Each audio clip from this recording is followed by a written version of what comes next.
আসতেই ছিল। খাদিজা সেই যুগের সবচেয়ে সম্ভ্রান্ত নারী ছিলেন, ব্যবসা করতেন। তিনি ইচ্ছে করলে যে কোনো শিল্পপতি বিয়ে করতে পারতেন, কিন্তু আল্লাহ হাবিবকে কেন বিয়ে করলেন? রাসূলুল্লাহকে কেন বিয়ে করলেন? বান্ধবী নাফিসাকে একদিন ডেকে বলল যে মুহাম্মদুর রাসূলুল্লাহ যে চরিত্র, তার যে মহত্ব আমাকে অবাক করেছে।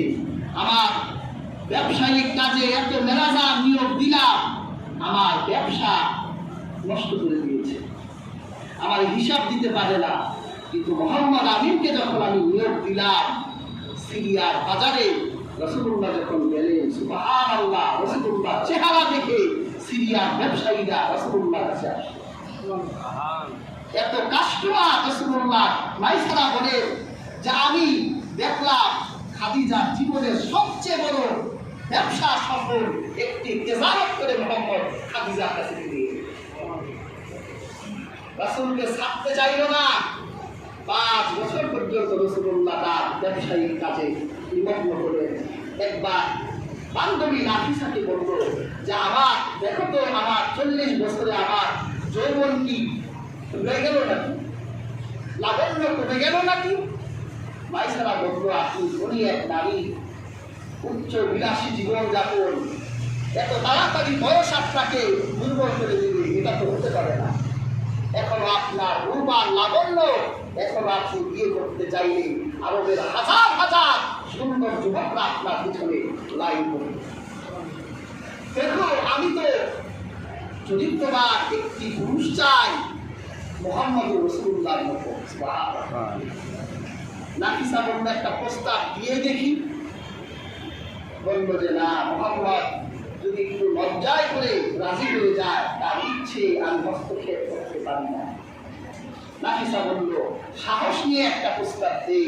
রাসূলুল্লাহ বাজারের দিকে রওনা হলেন। আর নাফিসা গিয়ে রাসূলুল্লাহর সাথে একজন বন্ধু ছিল, তাকে ডেকে বলল যে তোমার এই বন্ধু সেটি খাদিজাকে বিয়ে করবে? রাসূলুল্লাহ বলল, আমার চাচার সাথে কথা বলে। আবু তালিব আবেগের আতিশয্যে কেঁদে দিলেন। আর আল্লাহ হাবিবকে বলল, ঠিক আছে, তুমি বিয়ে করো। আল্লাহ হাবিব খাদিজাকে বিয়ে করলেন। খাদিজা রাসূলুল্লাহকে বিয়ে করলেন। আল্লাহ হাবিবের উত্তম চরিত্র থাকার কারণে রাসূলুল্লাহ প্রায় 15 বছর পর্যন্ত সংসার করলেন। এরপর রাসূলুল্লাহ যখন 40 বছর হয়ে গেল, আল্লাহ হাবিবের মনটা আনলো না, মনটা খুব খারাপ, মানুষের সাথে বেশি কথা বলে না, নীরব নিরালায় বসে থাকে। খাদিজা চিন্তা করলেন, আল্লাহ রাসূল কি, মুহাম্মদ কি আমার প্রতি রাগ হলো নাকি, গোসা হলো নাকি? আল্লাহ হাবিবের কাছে গেল, গিয়ে বললেন, মুহাম্মদ মন খারাপ কেন? অনেকদিন ধরে লক্ষ্য করছি আর মনা তুমি মানুষ থেকে দূরে থাকো, তোমার কি সুন্দর নারীর প্রয়োজন? আমি কি তোমার কাছে চিত্ত হয়ে গেছি নাকি? আমার সৌন্দর্য তোমার মধ্যে করতে এখন পারছে নাকি? যদি আমার সৌন্দর্যে তুমি মুগ্ধ না হও, আমাকে একবারের জন্য তুমি অনুমতি দাও, আমি আরবের সবচেয়ে সুন্দর নারীকে তোমার পায়ের নিচে নাজরানা করবো। আমার একটা অনুমতি দাও।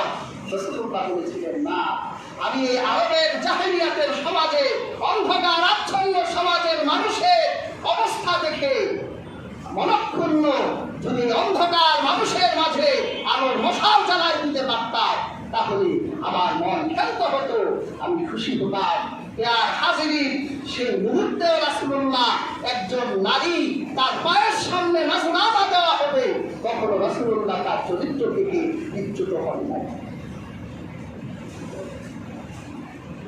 যৌবনের হাওয়া রাসূলুল্লাহকে নোয়াতে পারে নাই। এই জন্য একটা যুবক রাসূলুল্লাহর কাছ থেকে আদর্শ গ্রহণ করতে পারে। একটা শিশু পারে। হাদিসের কিতাবে হযরত আনাস রাদিয়াল্লাহু তাআলা আনহুর নাম শুনেছেন। হযরত আনাস রাদিয়াল্লাহু তাআলা আনহু বলেছেন যে আমি যখন, তিনি রাসূলের খাদেম ছিলেন, খাদিমুর রাসূল, একেবারে ছোট্ট বয়সে রাসূলুল্লাহর বাড়িতে তিনি কাজ করেন। রাসূল পাক একদিন ছোট্ট খাদেম আনাসকে বলল, তুমি বাজারে গিয়ে এই বাজারগুলো করে আনো। ছোট্ট আনাস বাজারের দিকে রওনা দিছে। হঠাৎ করে দেখে যে আনাসের বন্ধুরা মাঠে খেলতেছে। ছোট্ট মানুষ, মন তো আর একদিকে থাকে না, চিন্তা করলো একটু খেলে তারপরে বাজার সদাই করে বাড়ি যাব। এমন খেলায় আনাস মাত্র একেবারে সকাল পেরিয়ে বিকাল হয়ে যাচ্ছে। রাসূলুল্লাহ বাসায় আনাসের অপেক্ষায়, আনাস আসে না। আল্লাহর হাবিব আনাসকে খোঁজার জন্য বাজারের দিকে রওনা হলেন।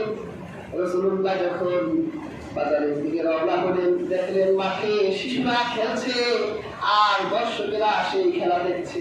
রাসূলুল্লাহ মাঠের দিকে তাকাই দেখলেন হযরত আনাস সেই শিশুদের সাথে মাঠে খেলাধুলা করছে। আপনি দেখতে পারতেন তোরে তেল পাঠাইতে পাঠালাম, ডাল কিনতে পাঠালাম, আর তুই ডাল কিনা ছাড়া তুই মাঠে খেলতেছিস, লাঠি একটা নিয়ে জন্মের মতো দিতেন না? আর রাসূলুল্লাহ দাঁড়িয়ে দাঁড়িয়ে দর্শকদের কাতারে দাঁড়িয়ে দাঁড়িয়ে আনাসের খেলা দেখতেছে। হঠাৎ করে আনাসের চোখটা রাসূলুল্লাহ দিকে, আনাস তো জিব্বায় কামড় দেয়, বললামটা কি, সে সকালে পাঠিয়েছে বিকেল হয়ে গেল। আনাস তো এখন ভয়ে ভয়ে এক পা দু পা করে আগায়, রাসূলুল্লাহর দিকে তাকায়। রাসূলুল্লাহ আনাসকে অভয় বাণী দেওয়ার জন্য আনাসের দিকে তাকিয়ে মুস্কি একটা হাসি দিয়ে আনাসকে হাতে ইশারা করে দিয়ে বলল, আনাস খেলতে থাকো। সুবহানাল্লাহ। এই যে আদর্শ, এই যে চরিত্র, একটা শিশুর সাথে রাসূলুল্লাহ এইরকম চরিত্র ছিল। রাসূলুল্লাহ রাস্তা দিয়ে হেঁটে গেলে শিশুরা খেলা বন্ধ করে রাসূলুল্লাহ কাছে এসে জমে থাকতো। সুবহানাল্লাহ। রাসূলুল্লাহর পাগলও ভালোবাসত। তাফসীর মাঝারিতে পড়েছি যে রাসূলুল্লাহ একবার এক মজলিসে, খুব দামি মজলিসে প্রয়োজনীয় কথা বলতেছে। হঠাৎ করে এক পাগলি এসে আল্লাহর হাবিবের নাম ধরে ডাকতেছে, ইয়া মুহাম্মদ, মাহ মাহ মাহ, এ মুহাম্মদ থামো থামো থামো। অথচ মজলিসটা ছিল খুব গুরুত্বপূর্ণ, কথা হচ্ছে। রাসূলুল্লাহ সাল্লাল্লাহু আলাইহি ওয়াসাল্লাম মজলিস ভাঙতে চাইলেন না। রাসূলুল্লাহ একটু প্রশ্ন করলেন, পাগলিকে বলল যে তুমি মদিনা অনেক অলিগলি আছে, তুমি গিয়ে একটা অলিগলিতে পালাও, আমি এসে তোমাকে খুঁজে বের করবো যে তুমি কোথায় আছো। তো পাগলি পালাতে যাবে আর রাসূলুল্লাহ মজলিসের গুরুত্বপূর্ণ কথাগুলি বলে ফেলবেন। পাগলি পালাতে গেছে, রাসূলুল্লাহ মজলিসের হাজত পূর্ণ করে পাগলিকে খোঁজার জন্য মদিনার অলিগলিতে নেমে পড়লেন। সুবহানাল্লাহ।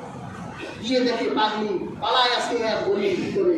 রাসূলুল্লাহ গিয়ে পাগলির পাশে বসে রাসূলুল্লাহ মুস্কি হেসে দিয়ে বলল, কি তোমাকে তো খুঁজে পেয়ে গেলাম। সুবহানাল্লাহ। পাগলিরা ভালোবাসত রাসূলুল্লাহ। কত শিশু রাসূলুল্লাহ বাড়িতে কাজে, এক শিশু এসে রাসূলুল্লাহকে বলতেছে, মুহাম্মদ আমার সাথে তাড়াতাড়ি একটু আসো। রাসূলুল্লাহর হাত ধরে শিশুটা আমাদের বাড়ি নিয়ে বলতেছে, আমার পক্ষী দুধ দোহাই দাও। রাসূলুল্লাহ পক্ষী দুধ দোহাই দিয়েছে। এই ছিল রাসূলুল্লাহ চরিত্র, এই ছিল রাসূলুল্লাহ আদর্শ। আজকে সূরা আহজাবে 21 নম্বর আয়াতটি আপনাদের সামনে এই জন্য তেলাওয়াত করলাম যে আল্লাহ আমাদেরকে আদর্শ খুঁজতে দিলেন না যদি আমরা আদর্শ খুঁজতে গিয়ে ভুল করি। যদি নেতা একটা ভুল হয় তো অবস্থা তো খারাপ হয়ে গেল। বন্ধু একটা খুঁজতে গেলে, আদর্শ একটা খুঁজতে গেলে তার আদর্শের প্রভাবে আমি প্রভাবিত হয়ে আমি ধ্বংস হয়ে যেতে পারি। আল্লাহ আমাদের খোঁজার দায়িত্ব দিল না, আল্লাহ নিজে আদর্শ নির্বাচন করে মুহাম্মদুর রাসূলুল্লাহকে আমাদের আইডল, আমাদের মডেল বানাই দিলেন যে তোমার জীবনের লক্ষ্য হবে মুহাম্মদুর রাসূলুল্লাহ, তুমি তাকে তোমার মানহাজ করে তোমার পথ এগিয়ে নিয়ে যাও।